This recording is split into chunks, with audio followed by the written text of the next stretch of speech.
Uhuru, my name is Coco Lewis. I'm the International Secretary of the African National Women's Organization, ANWO, and I'm your MC for tonight's political education. African Women Must Lead with Yejide Orunmila is a series of live monthly political education programs from the African National Women's Organization, led by President Yejide Orunmila. Tonight's topic is Reparations Now, which will lead a study of the party's history of forwarding the African reparations demand in the U.S. and abroad. There will be opportunities to raise issues pertaining to this PE during the Q&A period, but please comment and engage throughout the program. African Women Must Lead is being multi-streamed live on the Burning Spear TV and ANWO channels on YouTube, ANWO's uh, not ANWO's Facebook page, but ANWO's Instagram and also, I believe, on X. Please take the time to like, share, and follow us on the platforms. ANWO is also on Instagram and Twitter for folks who want to keep up with us and what we're doing between broadcasts. And if you'd like to know the exact dates of future streams, make sure to follow us and check our website for more details. Uhuru, welcome, President Yejide.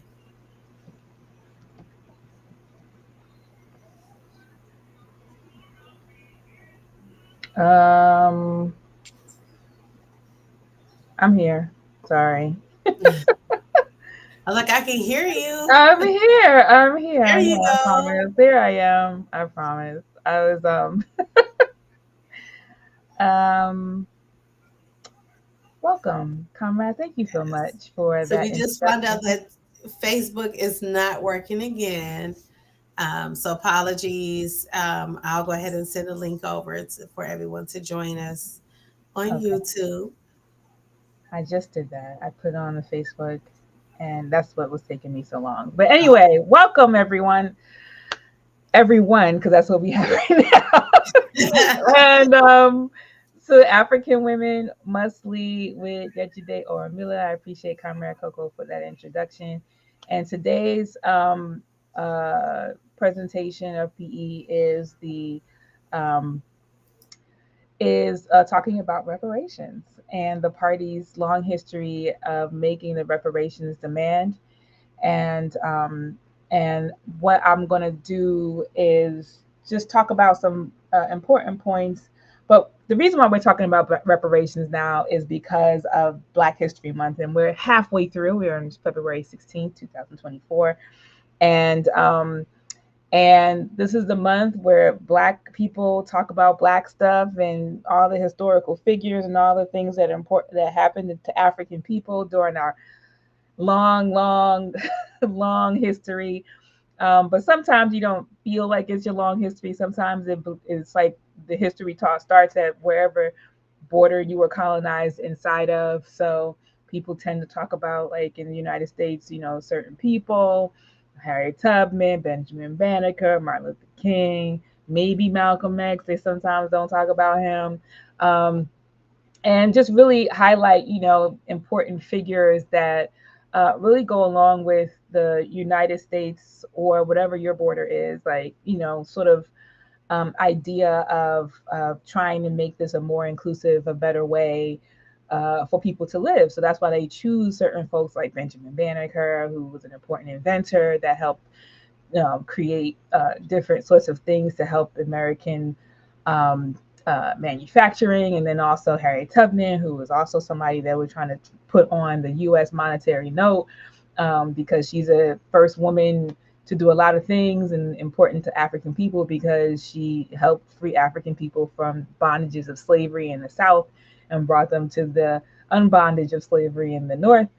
And then so there's a lot of stuff that is being said and talked about during this month that people hold quite close to their chest.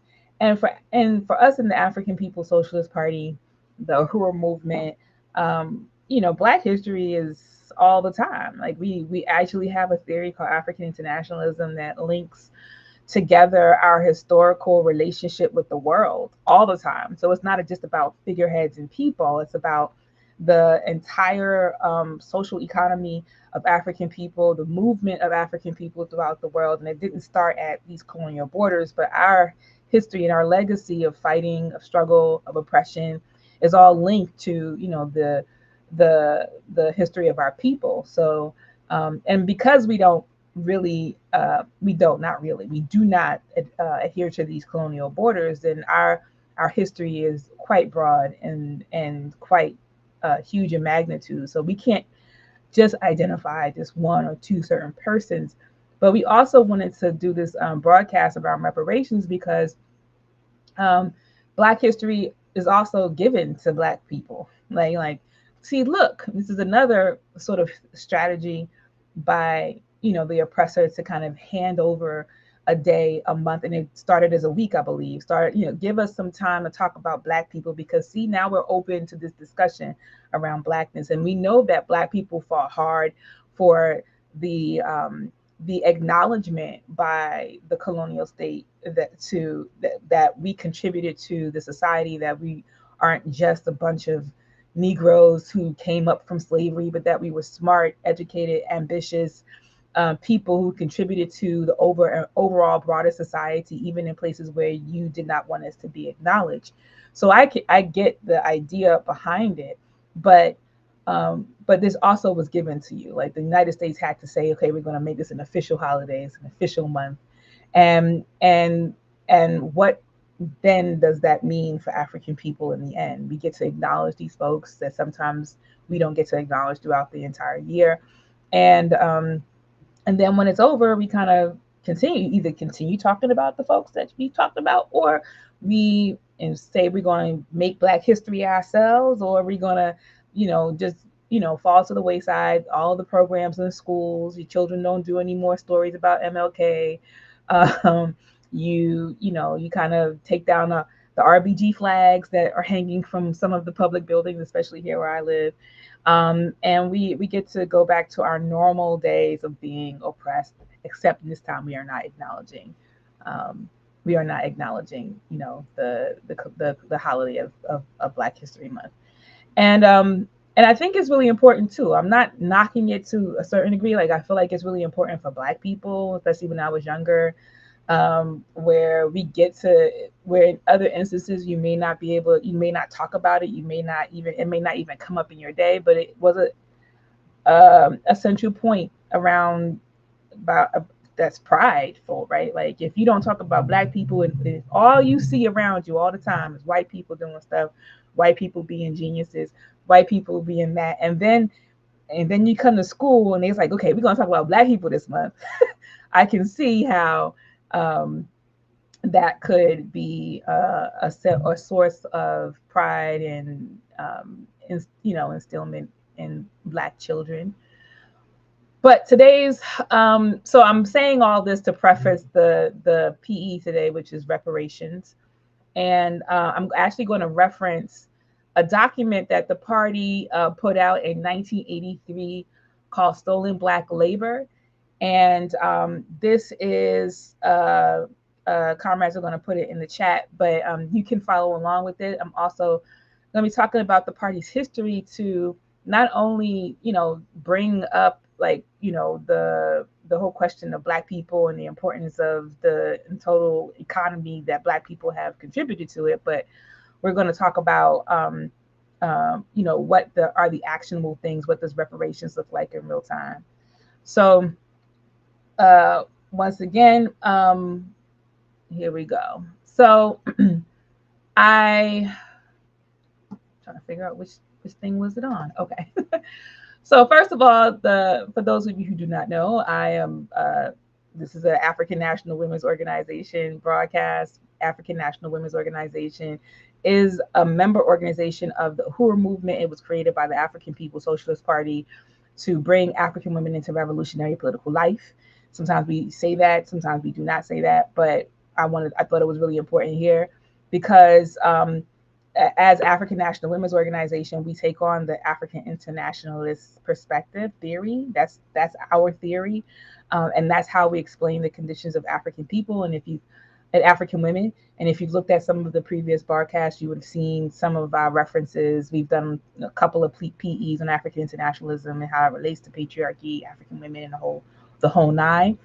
And African internationalism also centers, like from the very beginnings of the party, has been um, the reparations has been the key cornerstone of the theory of African internationalism, and therefore every single part of the work that we do is reparations based. It's like getting what we need, making that demand in every single sector, not only making a demand but making it happen um, in practical ways. Um, but even if, as we are saying that we want to make reparations a household word, and that people are now talking about it more than they have talked about it in the past, that there have been movement around reparations demands in the Caribbean, in Europe, in Africa, and movement here in the United States. There have been bills being passed in some cities and in some states. There are reparations bills out, and discussions and laws and policies that are being made around reparations. We recognize that reparations is not something that is going to be given to us, because because first of all, it won't be given to us because that also allows for the oppressor to hold power over us. But if it is given, like if it is given to us, like if things turn right, and that means that the people who hold the power will then be relinquishing power, because there's so much money owed, so many things owed to African people, that the dynamics, the social economic fabric of the entire world would have to shift in order for African people to be paid what we are due. Um, but we also think, but in even in that instance, we believe that reparations is a demand that we have to make because it's a revolutionary demand. It's a demand that African people must make, based on everything that we've had to experience and all of the things that you've learned during Black History Month and things that you've learned beyond Black History Month about the conditions of African people. And even what we're experiencing right now, reparations must be a demand. So as early as 1976, and the party was created in 1972, so 4 years after the party was created, we've been making this demand for African reparations. And in 1982, the party organized the first World Tribunal on, oh, this is bothering me, the first World Tribunal on reparations to African people, and it was held in Brooklyn, New York. And it basically determined that the United States owed $4.1 trillion at that time in 1982 for the crimes of genocide against African people, and the unpaid labor provided by us and the descendants of the formerly enslaved African people, that we were owed $4.1 trillion, and that was about 32 years ago. During that convention, we had some very notable people who were very important to the reparations struggle at that moment and also afterwards. So it was 7 years before John Conyers presented the reparations bill, HR 40. It was 6 years before the National Coalition of Black Reparations, or in COBRA. Afeni Shakur was there from Panther 21. Dr. Leonard Jeffries, other Panther members, the Pan African Congress was there. Queen Mother Moore was also there. So this was a heavy hitting conference that included so many African people who have been discussing, what the 40 acre and a mule sort of thing for African people for some time, and they concretized it at this historical reparations conference. And right behind me here is the front page of the Burning Spear newspaper that memorialized that. And this is the stage and everything. So this was 400 years of oppression, and this is what African people were owed, $4.1 trillion. I'm going to now go over to the reading Black, the stolen Black stolen labor, right? Stolen Black labor, and I'm going to read the summation of the book. And this is basically a summary of reparations owed by the U.S. government that was determined. And this book was written in 1983, so a year after the World Tribunal on Reparations. And what it does is the whole entire book. It's not very long.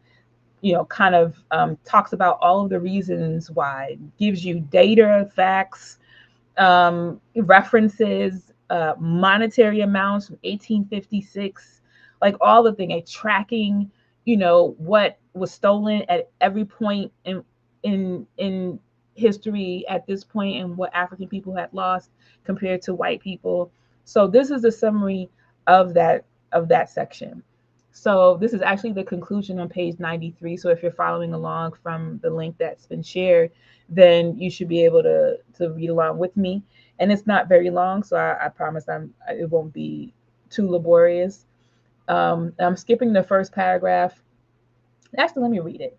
It says the summary of reparations owed by the U.S. government, by adding even a small amount for other ways that African people have been ripped off, besides the wage differential between 1945 and 1982, we can increase our estimate of what modern imperialism has stolen from 1.75 trillion to 2 trillion between 1945 and 1982.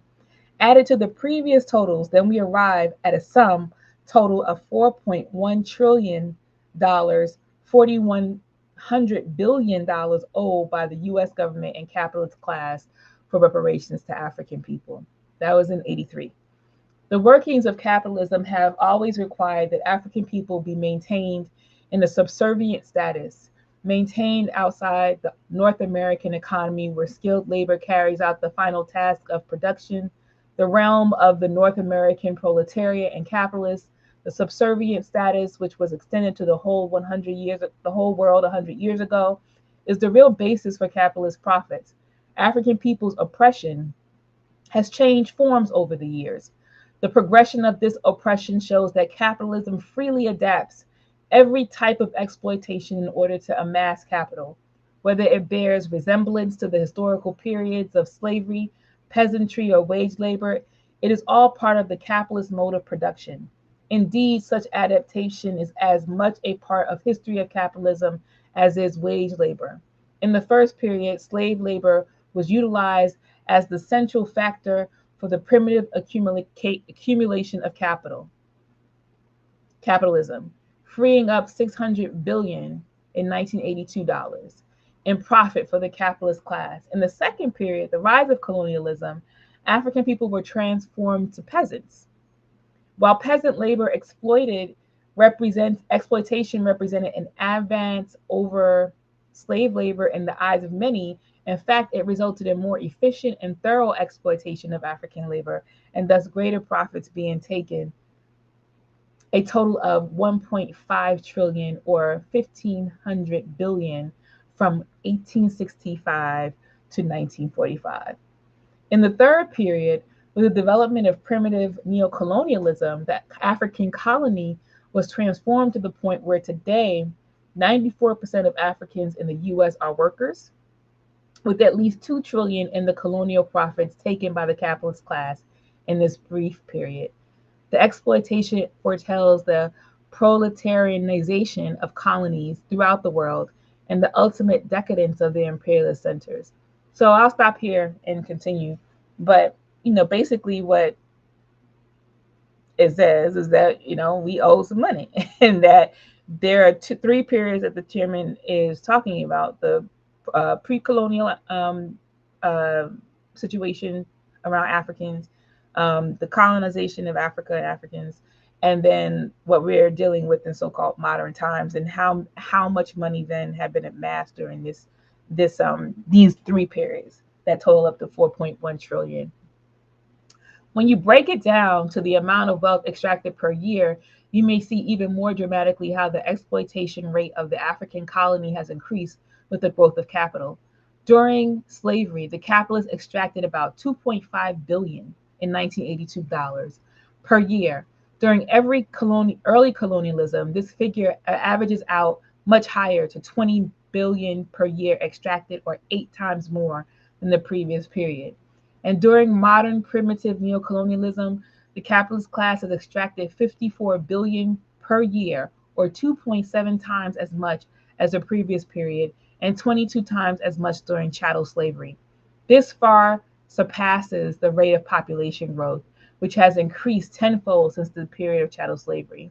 The transformation of the last 30 years, however, and the formation of the African colony into a proletarian colony has had two results.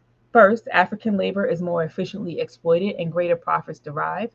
Second, African proletarians have come forward as a class with the vision and the capacity to once and for all overturn the cruel system of colonialism. The transformations of history, the continuing resistance of African people, causing continual changes in the material reality are fact. But primitive accumulation, colonialism, primary extraction persists. The terror persists. The dual label market persists. The territorial monopoly on consumption persists. Colonialism persists. African people has fought for 100 years against these conditions and are now poised to take on the whole structure of exploitation, U.S. imperialism. So what the chairman is writing about here in 1983 is still applicable to what we're dealing with right now, because we haven't thrown off the shackles of colonialism. So every year, every generation that we've produced is still contributing to this amount of reparations that is owed to African people. Even as technology and things get more sophisticated, and the ways that African people contribute to the labor economy becomes more and more sophisticated, that just increases the value of which, the reparations are owed to us. So in 1982, if it was $4.1 trillion, we can imagine that it's probably doubled or tripled or quadrupled since then, in terms of like what African people are contributing. And and this is just in the US, right? Let's not even talk about what's happening throughout the world. And we've seen instances where in the Caribbean, CARICOM, certain in Caribbean countries are also talking about reparations that are owed to them from the British colonizers. We've seen where countries in Africa are saying that they need to get reparations. I think I can't remember the name of the country, but they were colonized. They were seeking reparations from Germany for exploitation there, and that there are different countries in Africa who are also making the reparations demand. And then, of course,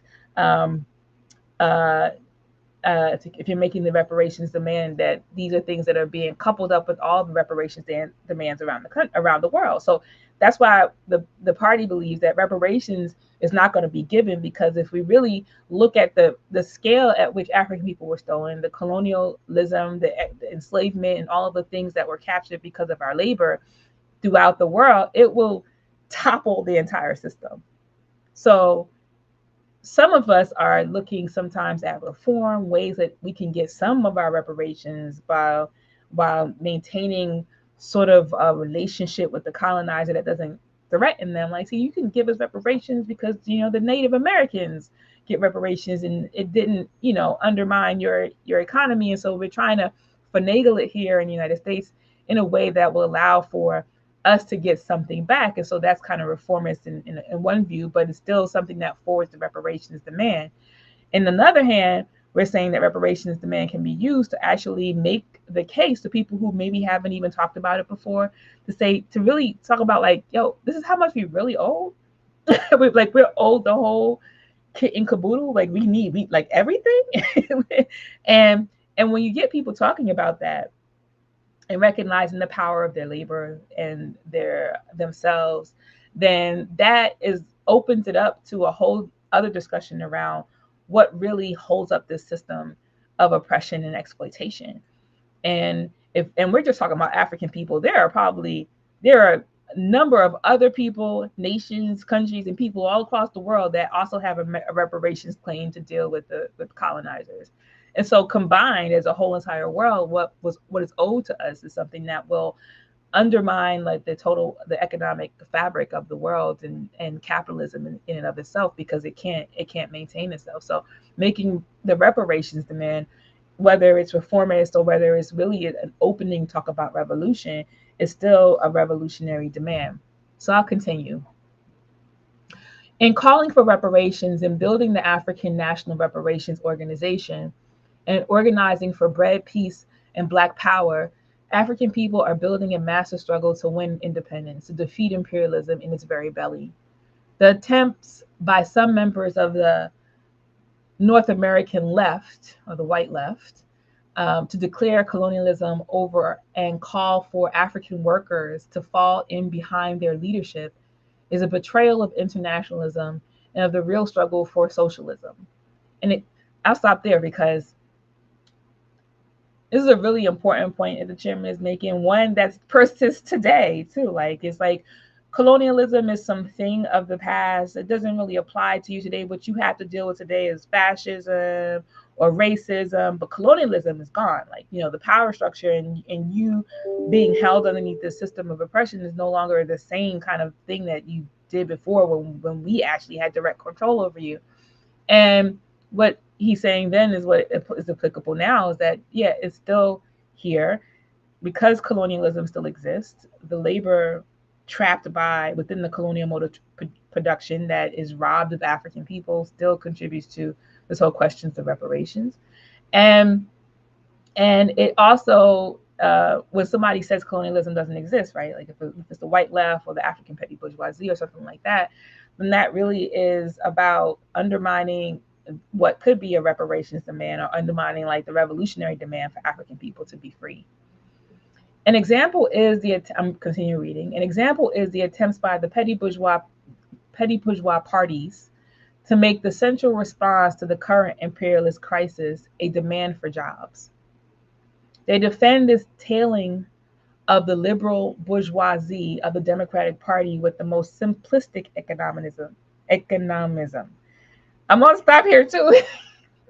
I'm always like when I read these older documents, and y'all know if you follow this channel, you listen to the chairman, and you listen to other programs that come on the Burning Spear channel, and if you don't follow the Burning Spear news channel on YouTube, and you're watching us on Facebook or on our YouTube channel or on Twitter, then you wouldn't know that the chairman still talks about this thing, that the Democratic Party is like the wrangler of Black people. Black people are getting the hang of it more and more now, particularly now since people are like they feel betrayed because of Biden, and that a couple years ago one of the demands was vote or die, and we need more jobs, things like that. These are all the things that always gets Black people riled up to vote for the Democratic Party in the United States, which is typically the party that Black people usually vote for. So I'm going to continue. It is interesting that the North American leftists or the white leftists are now concerned about jobs when their unemployment rate approaches 8%. While we have suffered twice that even in the best periods of capitalism, they want their jobs back and privileges back and call for full employment. African people know that this alone means nothing. Under slavery, we certainly had full employment, worked from age 8 to our deaths in our 40s and 50s. $44.1 trillion reveals that the only just struggle is the anti colonial struggle. The only demand for freedom must demand reparations. Likewise, those North American or white leftists who came forth with proposal for Africans to regroup in the South in the so-called Black Belt South are trying to turn the clock of history backwards. They seek to hook up with certain dissatisfied petty bourgeois elements in the African community, the dissatisfaction of the uprooted peasant, the petty bourgeois longing for the past, not unlike the petty bourgeois revolutionism which Marx exposed in the ex-peasants of France. The call for reparations does not mean regrouping African people on the poor, worked out farmlands of the South in an American version of Bantustans. The U.S. African colony persists and has maintained its strategic connections among African people all over the world, building the international African anti colonial struggle. The African domestic colony has matured to a proletarian colony in a position to seize control of the cities and countrysides and the heart of the U.S. to demand the whole payback. The whole payback. The African working class has produced The necessary forward motion and strategy in the proletarian leadership of the African People's Socialist Party, which is taking responsibility to lead the working class to smash entirely the system of colonialism, to throw out entirely the capitalist class from power. All of the petty bourgeois political schemes have in the center the so called multinational analysis claiming that the whole working class, African and North American, is involved in a single contest with capitalism. Such an argument is used to mask their attempt to place African people's struggle under the leadership of the white petty bourgeoisie. Interesting, that term. We've changed since then, I think. In all of these schemes, African people's conditions is reduced to a matter of race, of some biological and non-political mix. This analysis is no different for the economist trade unionism under the North American left parties, the isolated revolutionism of the Black Belt South practitioner, and the liberal integrationism of the Democratic Party. They all defend colonialism. I mean, that's a really bold and powerful statement right there, especially as it digs into the African petty bourgeoisie, even the ones who may have a separatist sort of line, like the Black Belt South goal, or the Democratic Party, who says that we have to struggle for jobs. That even like this does not break the shackles of colonialism has on us. It actually says this is a solution inside of colonialism, even though these oppressive things are still impacting Black people, African people all over the world. These solutions that are being suggested are just things that will allow for the slaves to live a better life under slavery, or a less oppressive life under slavery. And for some people, African petty bourgeoisie, not the workers who actually are so burdened down with this, but for some people, this is enough. This is enough that allows them to get through the day, to buy a house, to get a car, to get more income and things like that. But all the while, that is still threatened because colonialism is still intact. And one of the things that we can see from this early document from 1983 is really the foundations of the building of the theory of African internationalism that has never changed. Even though there's some terms in here that need to be updated, but the basis of the struggle, the basis of the call for African liberation and the destruction of colonial mode of production and the destruction of imperialism and not following the white left and the white left attempt to use the I would say the resistance power of African people on their side and liquidate the fact that they are also the colonizer is really important. So and that's why we're going to talk about some of the ways that the party has approached some solutions to deal with the things that are mentioned here. So I'll continue to read, and I'm almost done. This study has undertaken to determine how much reparations is owed to African people by the U.S. government and the ruling class for 400 years of oppression. In exposing this history, however, it has done much more. We have shown that the primitive accumulation of capital was a process of theft from the African people, which began when the early bourgeois merchants set up slave forts on the African coast in the 15th century, and which has continued to this very day, spreading around the world as the brutal system of imperialism. We have demonstrated that the wealth stolen from African people and later from all colonized people constitutes not a side contribution to capitalist profits, but the very basis of capitalist wealth. The foundation of capitalism is the stolen labor and all of that wealth that was produced from that stolen labor from African people and other colonized people. We have reviewed the changes that have occurred in the form of exploitation of African people and how the resistance of African people has forced the oppressors to abandon each successive form of exploitation. And we have shown how the domestic African colony is now strategically located and self-conscious to take on the task of overthrowing U.S. imperialism itself, to lead a struggle with which will unite the efforts of Africans all over the world and mobilize all progressive and revolutionary classes and nations whose interest is in the overthrow of U.S. imperialism. By understanding the essential character and workings of colonialism, by understanding the position and mission of the African working class, our people are armed with the truth, which is critical for successful revolutionary struggle. As Marx himself said, theory, when it grips the masses, is invincible. The demand for reparations, the campaign for 4.1 trillion in reparations, as defined in this study, goes to the very heart of the contradiction, sums up the historical oppression of the African colony and the ways that this oppression has been the cornerstone of imperialist profits.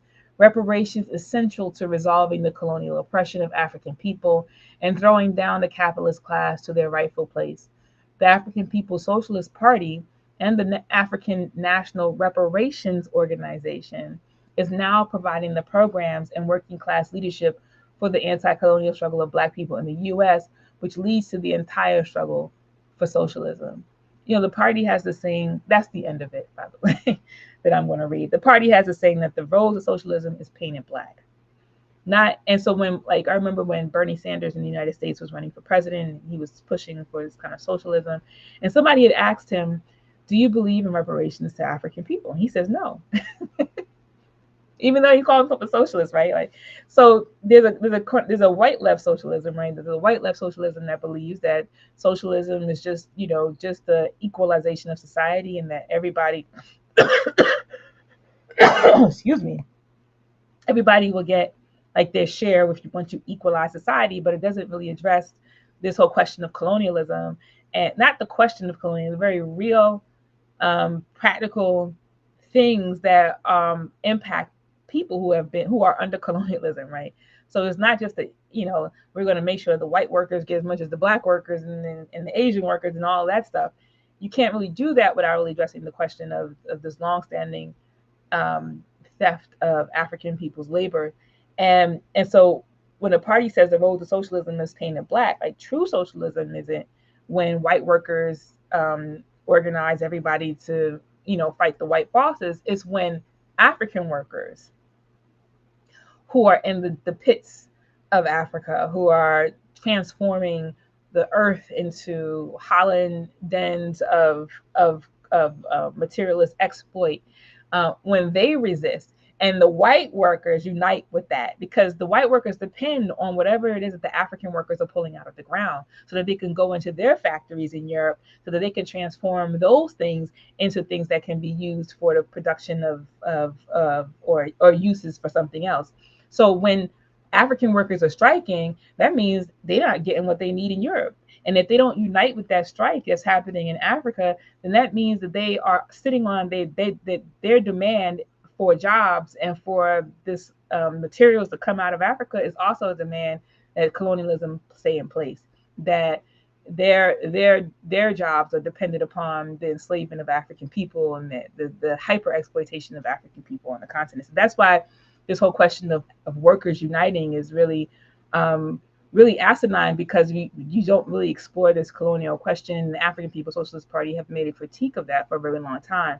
So back to the point I was making about about Bernie Sanders and reparations, is that when socialists talk about, you know, equalizing society and we need to have jobs for everybody, that this whole question of colonialism doesn't take into account the very real lives of African people who are experiencing that. So we say the road to socialism is painted black because the only way that the world is going to experience true socialism is if the African workers, if African people are using the resources that come out of our land for ourselves, and we are able to share it with the world in a way that is equitable for us, not what is equitable for other people and what is determined for African workers to have.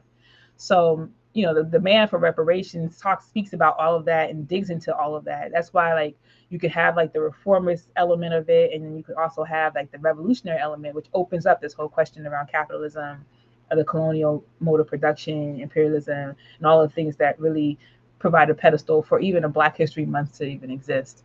So, so I would just recommend that everybody read this document, the Stolen Black Labor and Political Economy document that we've linked in the chat. And if you've missed it, then, you know, just go to the party's website, apspuhuru.org, click on reparations, and there is a sublink there that talks about the history, and you'll find this document there, some videos and other sort of reference materials that talk about the long history of the party, and the role that we have played in making the reparations a household word, and never letting it go.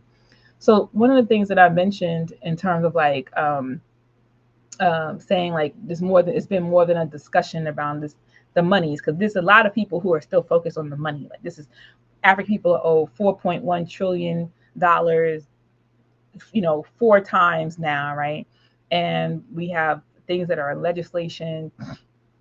We have discussions about what that looks like in terms of like check, um, and a lot of that really is like theoretical. Like it's just like in the world right now, discussions that happen, but what is the practical, real life examples of what reparations look like? So the party does more than just that, right? And I want to also say that this document that we just read, uh, that was published in 1983 but written in 1982 for the World Tribunal on Reparations, um, really laid the foundation for the founding of the African National Reparations Organization. And the chairman actually took this on the road. Like in 1983, he organized around reparations and even won white people to reparations of African people through the Irish Republican Socialist Party, who were also fighting for freedom from Great Britain. And actually, they conducted an interview or a press conference declaring that the Irish Republican Socialist Party said they would refuse to take money from Irish people in the U.S. who were against African liberation.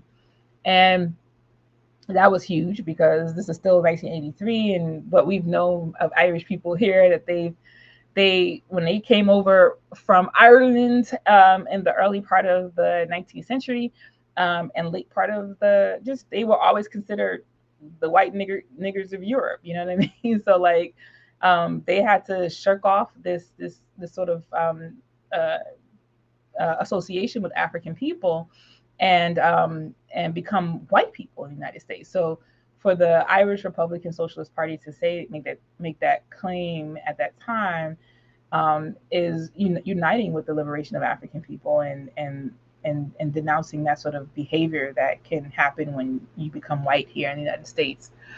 Um, Another point is that making reparations we wanted to make reparations the property of the people. There's the way that even we see this with the arrest CPS work too, like with the legislations around family policing and regulation system, and all these things. That there's a heavy instance to go straight to legislation. We want to change laws. We want to change policies now, and this is the way we think that we're going to really impact the lives of families, et cetera. Which in many cases it can do that, but in most cases the majority of the people don't even know that these things are happening. They're being impacted by it, and unless they're really being impacted by it, you don't know that there's some massive or small movement to kind of transform laws that will impact somebody's ability to get reparations and or not get their children taken. So making these demands the property of the people is super important. That's how it becomes like a mass movement. So the party aim was to move beyond legislation and the courts to something that the masses have to demand.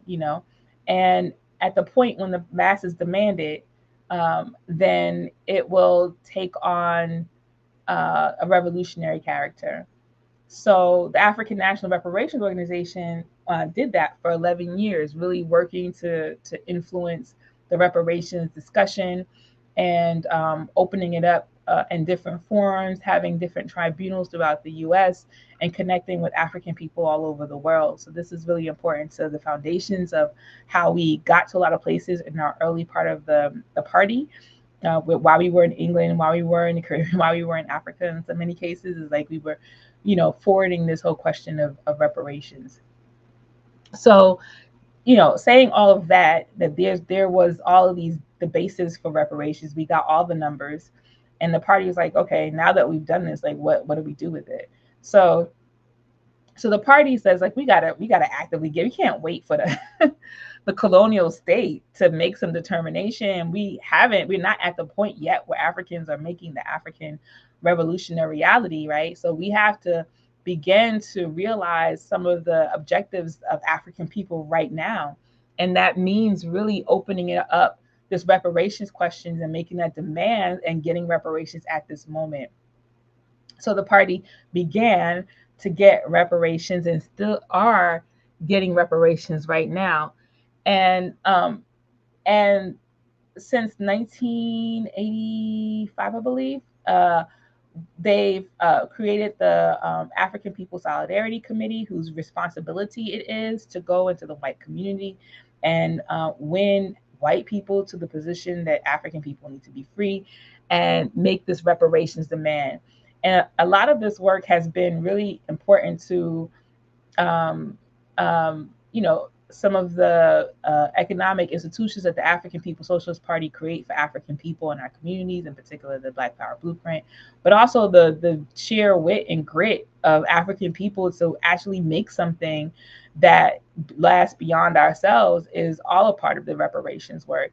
We also, the reparations that we earn go toward the Black Power Blueprint and St. projects in St. Louis. And if you are attending our our convention next month in St. Louis, you'll get to see some of the projects of the Black Power Blueprint. And that's what's so wonderful about it. Some people raise money, so they're going to do this and that. And you never see like anything, not even the nail that goes into the wall that might build a building. Like, and the African People Socialist Party, through the reparations work, have been able to, purchase so many lots of property and open up different opportunities for African people in one of the most economically depressed sectors of the city. Um, it went toward the Uhuru furniture stores that were in Oakland and Philadelphia. And then it goes toward the Black Power 96 FM in St. Petersburg, Florida. And the Black is Back Coalition for Social Justice, Peace, and Reparations. This is also another organization that is co-created by the party that makes the reparations demand and organizes other African-led organizations around reparations questions as well. So, and then we also ran electoral campaigns, right? The things that the U.S. government is indicting our comrades for, that made the reparations demand during electoral campaigns, right? So we ran a white comrade who was a solidarity member for electoral position, and in St. Petersburg, Florida, and it was votehirsch.com. I don't know if that still's up.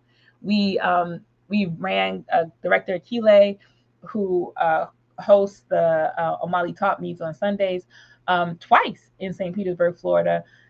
One of the reparations campaign slogans was "Make the South Side Black Again." This is a campaign slogan that was being used to win people to vote for this comrade, and it won the in a very majority white city of St. Petersburg, Florida, that used to be majority African.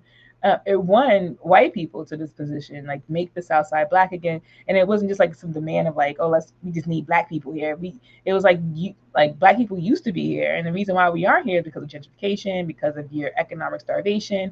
And so a lot of the all of the campaign demands were about restoring all of the ways that will allow for Black people to afford to live in the South Side of St. Pete, and you restore all of the things that white power has taken away from the African community. So that demand for making the South Side Black again was a reparations demand. And then you know we also do reparations work, like even the arrest CPS work is reparations work, right? So we talk about uh, all the things that are being stolen from Black families through the family regulation system, and what needs to happen in order for these families to be repaired. So when we add the number, the 4.1 trillion from 1983, and we just even look at this sector, this niche thing that is happening. It's not niche, actually. It's very broad and large scale. The kidnapping of African children, the criminalization of African parents, the labor, the resources that go into making that happen. It's a very like sophisticated system that robs us of our time, money, and our children.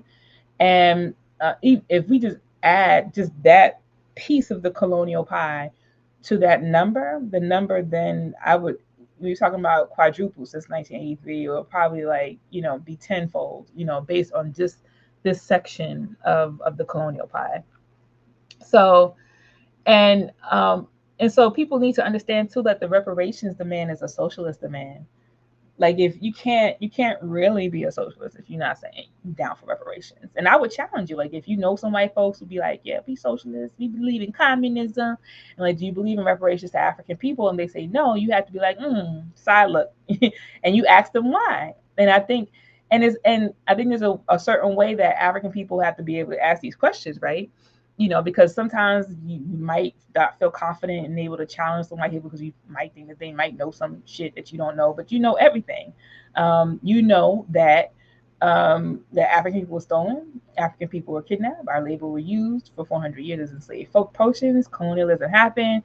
These are all things, and reparations to us is due. But the reparations question also opens up that revolutionary question, right? Like, so when somebody says they are against reparations to African people, why? Why?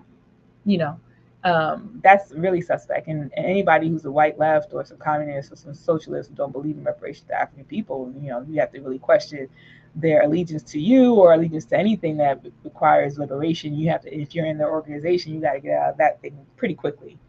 Um,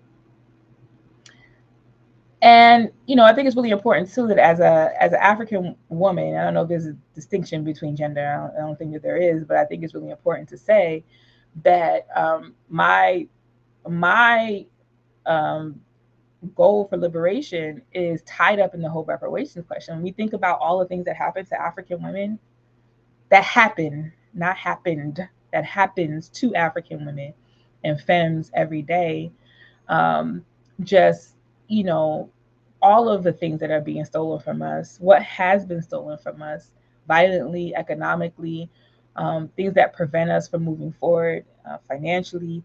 There are so many ways that African women in particular deserve a special set of reparations. You know what I mean? And I think that should be explored too if we're talking about this whole reparations question and applying it to um, policy and law. This segment of this population needs to be explored in terms of like really digging out like what's owed to African people as a whole, but like specifically African women and even African men too, because African men endure a lot under the colonialism as well. So um, but I think exploring the gender spectrum too is really important to like really dig out more pockets of money of what's owed to African people. Socialism cannot exist inside of capitalism. I'm reading some points because it's like reparations is a socialist demand, and we're saying that you can't have reparations inside of capitalism. Like you can't do it.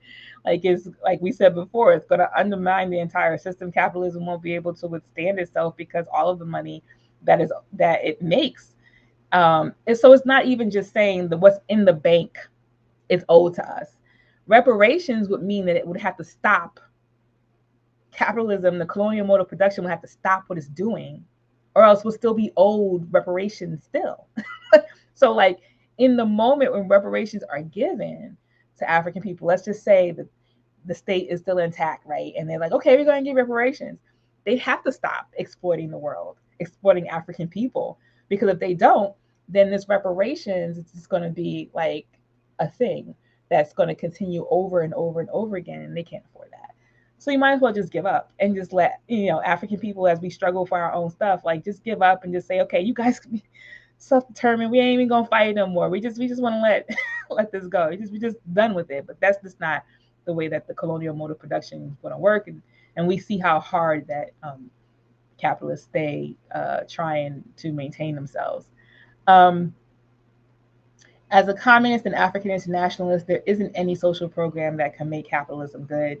Um, and I'm going to go right back to what Bernie Sanders was saying around his when he was running for president, and he was talking about all the ways in which we don't have to give direct reparations to African people, but that we're going to do this for loans, and we're going to make this economy better, and we're going to do all these things to kind of even out society. And it's like there's nothing that you can do to liquidate the fact that what was already stolen from African people is you're way behind. You're hundreds of years behind in terms of righting the wrongs of the past. Like reparations didn't start in 1985. Like you know what I mean? Like it's something that's ongoing. So you just can't say that we're going to have better jobs now. And what the piece that we just read pointed out was that African people been jobbing. We've been the job. We've been working our entire history, especially under capitalist colonialism, right? Like so we haven't had a moment's rest. So it's not about more jobs or anything like that or trying to equalize some pension and stuff like that.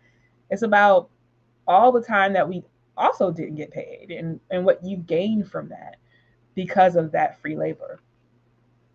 Um, and because of that free labor, capitalism as a system was created. Um, and and the demand for reparations is a demand to destroy capitalism, which capitalists won't do. It's a demand to make what's wrong right. And it isn't something that requires white people to agree.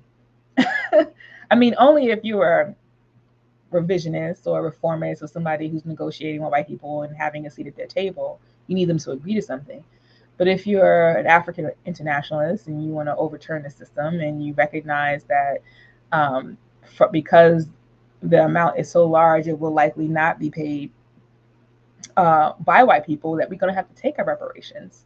And that's the ultimate uh, conclusion that the party comes to, is that we're going to have to take our reparations, and not just for reparations' sake, but for the freedom and liberation of African people, and to free up the world from the grips of colonial mode of production, so that we can actually start enjoying the fruits of our labor.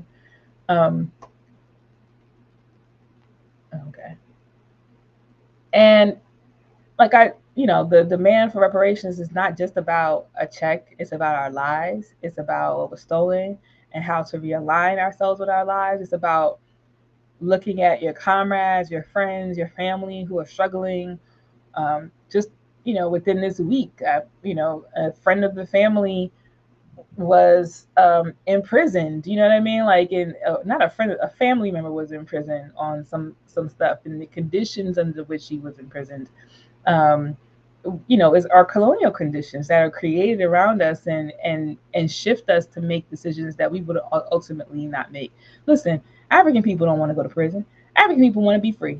We want all the things that are due to us, and because we live in bombed out areas and we don't have enough food. We live in food deserts and we don't have enough childcare and we don't have enough family members who make enough money that will allow us to live life high on the hog. There are certain circumstances that are created and foster, behaviors that lead African people to prison. And we say that that's a part of the colonial intention. And so reparations addresses that too, and looks into those segments of the population that are now being stolen. Because if you look in terms of labor in the prison system in the United States, African and other imprisoned people are participating in another theft of labor through that process.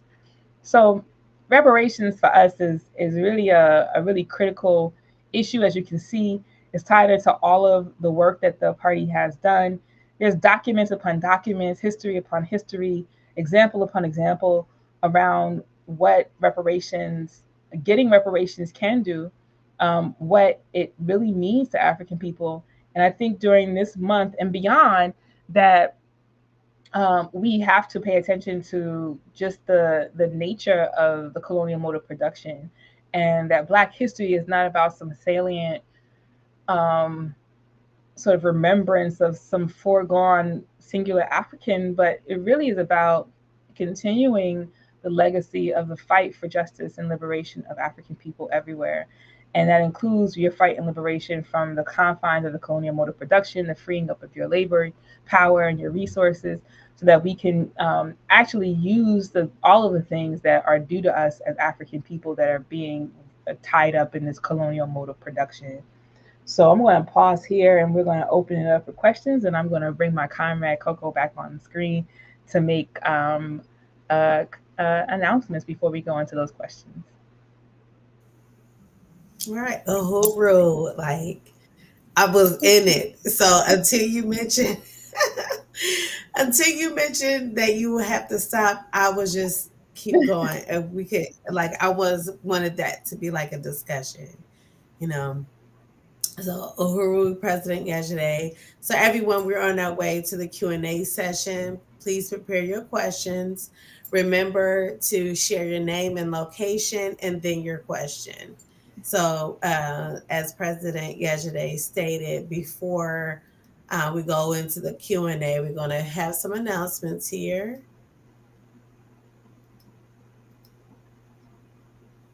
All right.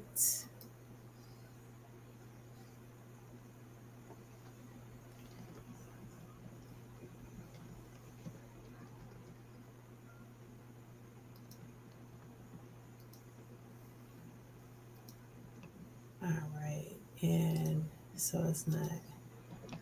All right, so we call on women worldwide to join the African National Women's Organization. We are the only anti colonial, anti imperialist, revolutionary organization for African women.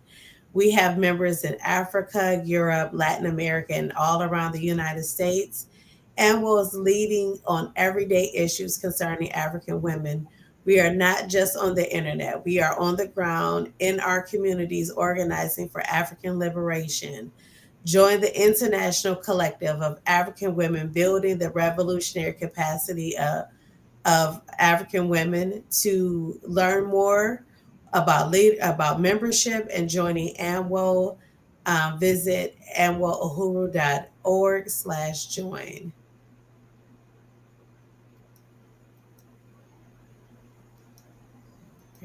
And show your material solidarity with the work of the African National Women's Organization. We have big things planned this year, like beginning to work on our headquarters, organizing a flea and farmers market to support African economic development. We have events and travel. We are an organization of the African poor and working class. So we need your support to make these projects happen. If you can't become a member, consider becoming. If you can't become a member, consider becoming a sustaining donor. With donation levels starting at just $5 a month, or you can renew your support today. We also set one-time donations of any amount, so don't wait until the program ends. Donate now. To donate, go to anwouhuru.org/donate or cash app us at ANWO Uhuru. All right, wear your politics with ANWO. I love this shirt. It's so comfy. ANWO shop features t-shirts, sweatshirts, travel bags, mugs, hoodies, and even socks. Profits from merch sales support the campaigns of AMWO, including Arrest CPS and Uhuru Kijiji Child Care Collective. Mom, go ahead and watch. Mom, where's my bag off? All right. All right. And so become a decolonizer for AMWO's Economic Development Project, Decolonize Hair and Body. Decolonize Hair and Body are natural personal care products that highlight natural ingredients and traditional care practice used by indigenous people all around the world, in addition to featuring images and quotes of African revolutionaries. They are good, from butters to conditioners to oils. Decolonize has you covered head to toe. Make sure your next purchase of skincare products are from us at decolonize.com. You can reach out to one of our distributors, and we're also available in the Metro DC area. Um, Hands off Uhuru, hands off Africa. Support the Uhuru Three and our fight against the U.S. indictments. Defend the African freedom struggle. Defend the African liberation struggle.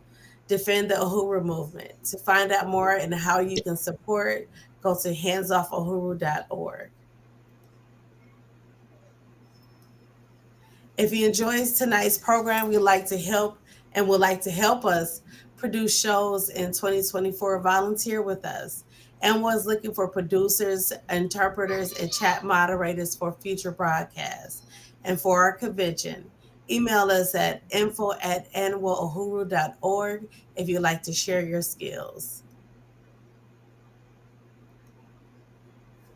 Political Education and Paintball, a local event hosted by the San Diego ANWO branch, will take place Sunday, February 25th. Register at anwohuru.org/events and click on the event to register.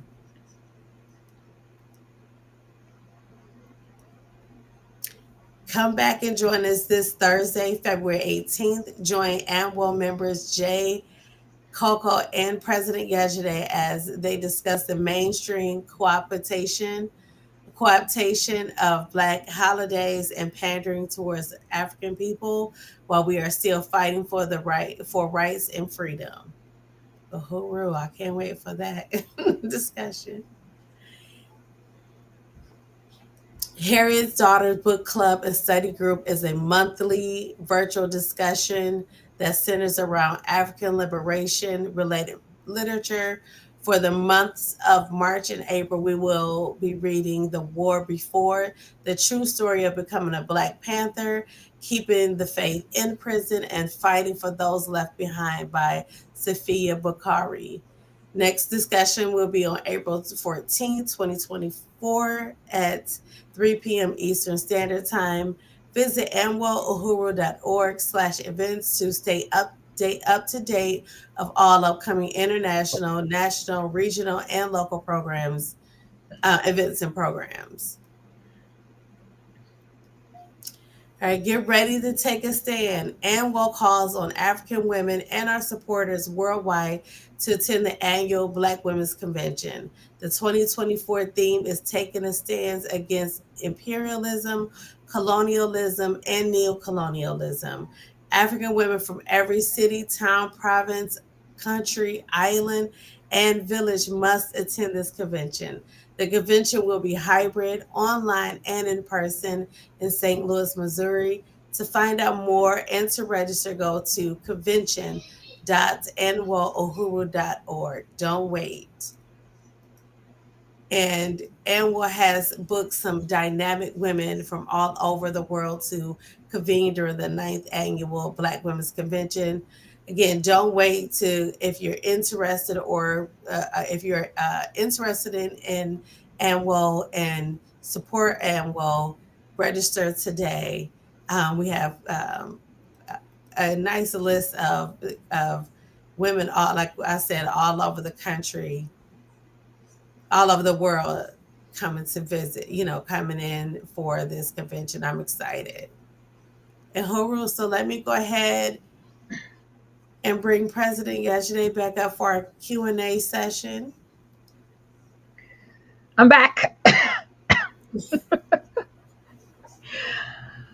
Oh, we're gonna fix this Facebook thing. We thought we had it this time, and not quite. But I didn't see any questions, so I'm hoping that it was a really good discussion, and people can unite overall. It was no contention, anything like that, and we have another discussion happening on Sunday, which is a lot more, casual or whatever. But yeah, I don't have anything else to add, actually. I mean, I have a like. So you were talking about, I like to. I was listening. I was in it, so I'm always gonna have like, commentary back. But so you were talking about how we can't have, reparations under the current system. I think that's such an important piece that people miss Mm-hmm. because people get caught up in the dollar, they get caught up in the money, but the money is not power. Mm-hmm. And I recently watched Flowers of the New Moon, Mm-hmm. um, which is about, these native people, the Osage people, getting finding oil on their land. And they're not even from Osage. Mm-hmm. This is their reservation. Mm-hmm. Like, and they end up having this money. And even in these times that they were living, I think they're what, the 1800s, and they're paying like 300, $400 for things because they didn't have the power and the freedom. Mm-hmm. They still had to get their resources from their colonizers, from the people Mm-hmm. that drove them to this land. And they were just exploited from that point on. So, I think that, and I related, I couldn't even finish the movie because it was just sickening. The way the colonizers be colonizing in that movie is Mm-hmm. sickening. They, anytime they want a head colonizer, they always call on Leonardo DiCaprio.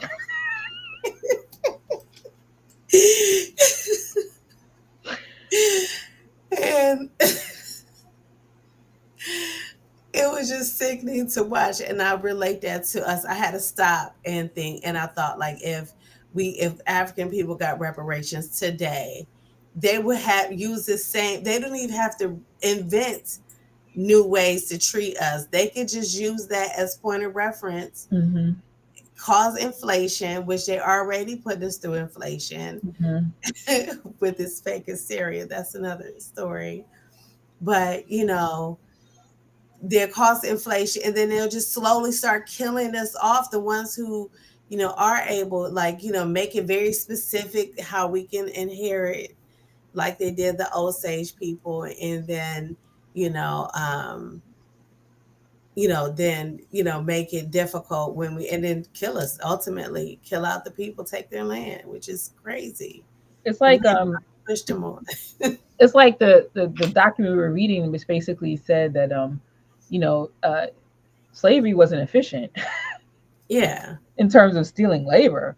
Like slavery, like so when they supposedly handed us freedom, the and Africans entered into the labor market. This created this balloon in the amount of labor power that was contributed to the U.S. economy because of now these African people that were trapped as peasants on the land are now open into the industrialization of the U.S. economy, and what happened in those places too provided another platform for exploitation and oppression of African people, but at a higher scale. And of course, what I was saying more about, like even today, when ways of labor are more sophisticated, less backbreaking in some instances in the U.S. and maybe in other metropoles, that you know, so what you but so it's more sophisticated, and so it's still robbing us of our labor power, robbing us of money, and adding more money to the bank.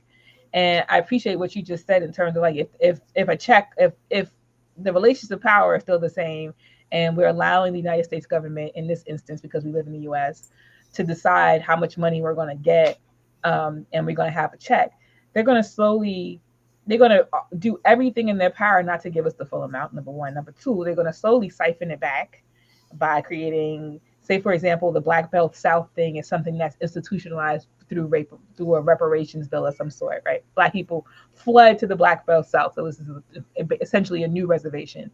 And within that 5-state radius, then we would imagine that if somebody were to travel out, step outside of that border, that things would probably be a lot cheaper than it would be inside Hmm. of that border. You know what I mean?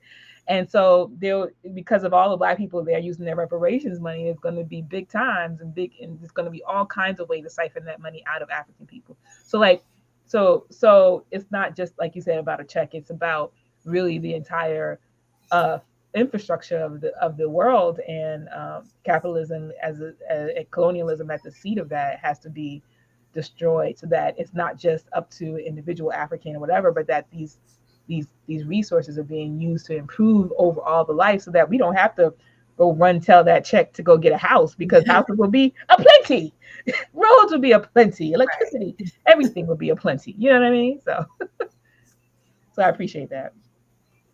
Right. I still don't see the new questions, but okay. Thank y'all for watching. Tell me where you watching from. Let's do that. Let's if you where you watching Right. from, so I can shout you out. And I appreciate you hanging in there with us for the whole program. So we definitely want to appreciate everybody who's still watching, and those who will be watching us later. And so, or can we not just get text or chats? Okay, all right. Winter Park, All right. California. I thank you, Conrad. Ooh, all right. We got Hooroo. TA in the building. Can't California. Um, California. and speaking of California, this is like a whole question of like the Mexican reparations work too, right? Like I know there's contradictions in California between people, but like the reality is that half of the so-called United States was stolen from Mexico, and that used to be Mexico, and this whole question of like Mexican people getting reparations and their land back, the whole question of settler colonialism is really impactful for the state of California, and not only the Mhm. state of California, but Texas, New Mexico, all these other places. Yes, Viva Union del Barrio, Viva and we're going to Union have comrades from Union del Barrio at the convention too. So that's really Mhm. exciting. Yeah. So yeah. I don't like to like. So I'm cool with ending early if we don't got no comment. Thank you, Comrade Don, for hanging in there with us. We really Right. appreciate you. Appreciate that. So I don't like. So we haven't seen any questions or anything coming through. So I just want to close us out and just appreciate All right. everybody who are watching and will watch. And thank you so much. And Reparations Now, we'll be back on Sunday as we talk about more ways that co-optation of Black History Month and reparations are due to African people. Uhuru, and have a good night.